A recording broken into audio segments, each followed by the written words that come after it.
What's the most important word in a marriage?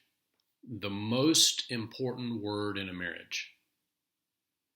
The most important word in a marriage. What is it? The most important word in a marriage is forgiveness. Forgiveness. Think about it. In some of the videos you and I have shared over the past few months, I've shared with you the powerful notion of 5 to 1, that for every one negative interaction, it's important to have 5 positive interactions. And so that means a lot of engagement and interaction with your spouse every day.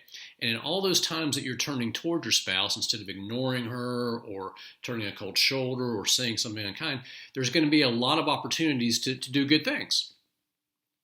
But there's also going to be an occasional time when you or your wife does something or says something that means well, but actually stings or hurts or insults or wounds a little bit.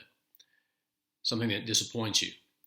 And in those moments, when your spouse hurts you or wounds you or just disappoints you in something they've said or not said or something they've done or left undone, you have a choice. You have a choice. You can either, one, retaliate, boom, right back at you. Stings a little bit, doesn't it? Quid pro quo, eye for an eye. You can either, one, retaliate, two, you can hang on to that and put it inside of you and let it build and build and build inside that pressure cooker inside of you. You can resent, you can build up that catalog or that reservoir of resentment. So you can, one, retaliate, you hurt me, I'll hurt you right back. Two, you hurt me, I'm going to hang on to it. I'm not going to mention it, I'm going to be passive aggressive. Retaliate, resent, or release.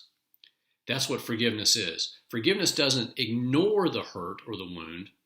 Forgiveness takes it, acknowledges the hurt or the disappointment or the sting, and instead of putting it back or hanging on to it, releases it.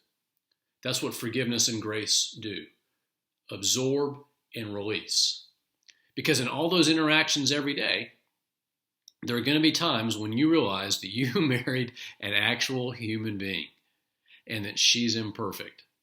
And hopefully you're going to have the self-awareness and the humility to recognize that your wife also married a human being and that you're flawed and you're imperfect.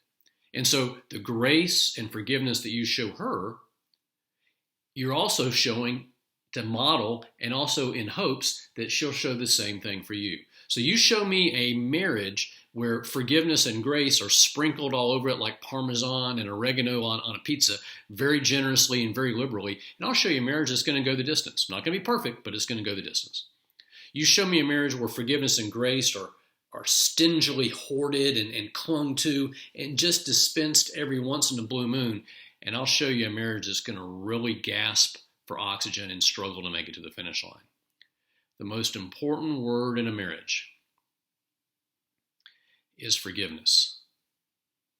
So how are you doing with that?